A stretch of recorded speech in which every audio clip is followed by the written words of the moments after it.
Amahubo 66.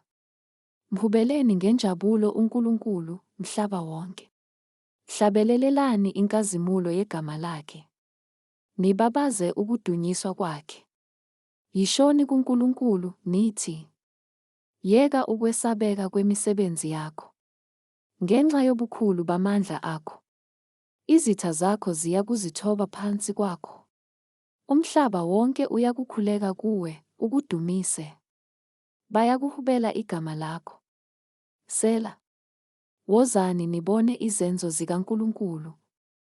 Uyesabeka ekwenzeni kwakhe kubantwana babantu. Ulwandle waluguqula lwaba yizwe elomileyo. Bawela umfula ngezinyawo. Lapho sathokoza kuye. Ubusa ngamandla akhe kuze kube phakade. Amehlo akhe ayahlozinga izizwe. Abanenkani mabangaziphakamisi. Sela. Isishiyagalombili bongani uNkulunkulu wethu nina zizwe. Nizwakalise izwi lokudunyiswa kwakhe. Ogcina umphefumulo wethu ekuphileni. Engaluvumeli unyawo lwethu lushelele. Ngokuba wena Nkulunkulu usilingile. Wasihlanza njengokuhlanzwa kwesiliva. Wasingenisa enetheni. Wabeka umthwalo onzima ezinkalweni zethu. Wavumela abantu ukuba bakhwele phezu kwamakhanda ethu. Sangena emlilweni nasemanzini. Kepha wasikhiphela ekubuseni.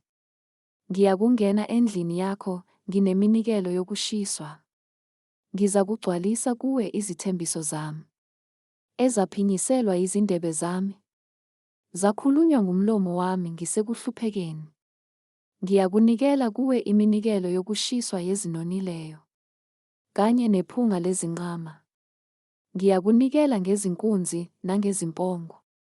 Sela. Wozani nizwe nina nonke enesaba uNkulunkulu.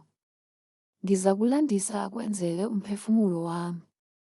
Ngakhala kuye ngomlomo wami. Ukudumisa kwakuphansi kolimi lwami. Uma bengiqonde ububi enhliziyweni yami. Ibingayikungizwa inkosi. Ngempela uNkulunkulu uzwile. Walalela izwi lomkhuleko wami. Makabongwe uNkulunkulu. Ongalahlanga umkhuleko wami nomusa wakhe kimi.